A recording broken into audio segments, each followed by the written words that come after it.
The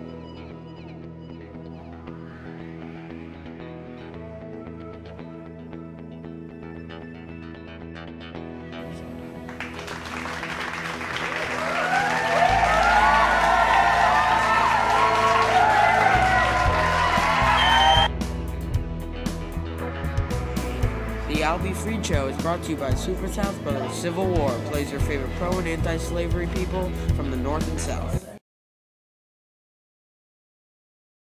Our first guest is on the phone right now. His name is Booker T. Washington. He's an educational extraordinaire, and he's going to be on the phone with us right now.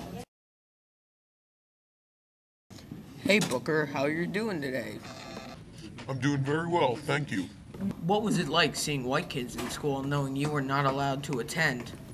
Well, Albie, it was very disappointing, but I knew in my heart that nobody could stop me from learning.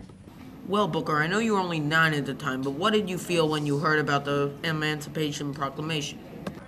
Well, as you said, despite my young age, I could understand it very well, and I knew that we were going to be free, but I knew it wasn't going to be too easy.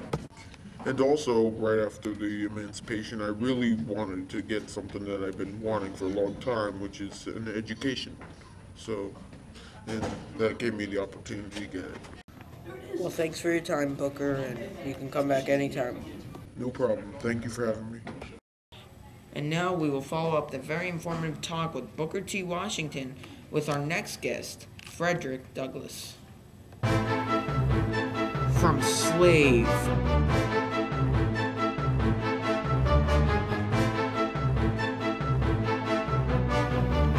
to author,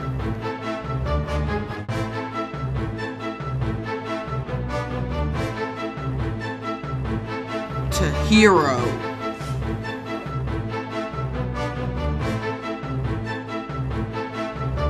this is Frederick Douglass. I'm Frederick Douglass. I was born February 1818. I'm not sure of the date. And I was born in Talbot County, Maryland. I was born a slave, even though my father was white, but I never got to know him. When I was 12, I learned to read, and because white people, very gracious ones, taught me how to. When I was 15, I taught other slaves to read, and I realized that I wanted to be free. I failed to escape twice, but I guess the third time's the charm, because on September 3rd, I successfully escaped. I dressed up as a sailor and got on a train that went to northern Maryland, and then crossed the Susquehanna River, went to Delaware, and got to Philly, and then finally I landed in New York City. And when I got to New York City, I joined a few abolitionist groups and made the best decision of my life, which was subscribing to William Lloyd Garrison's The Liberator.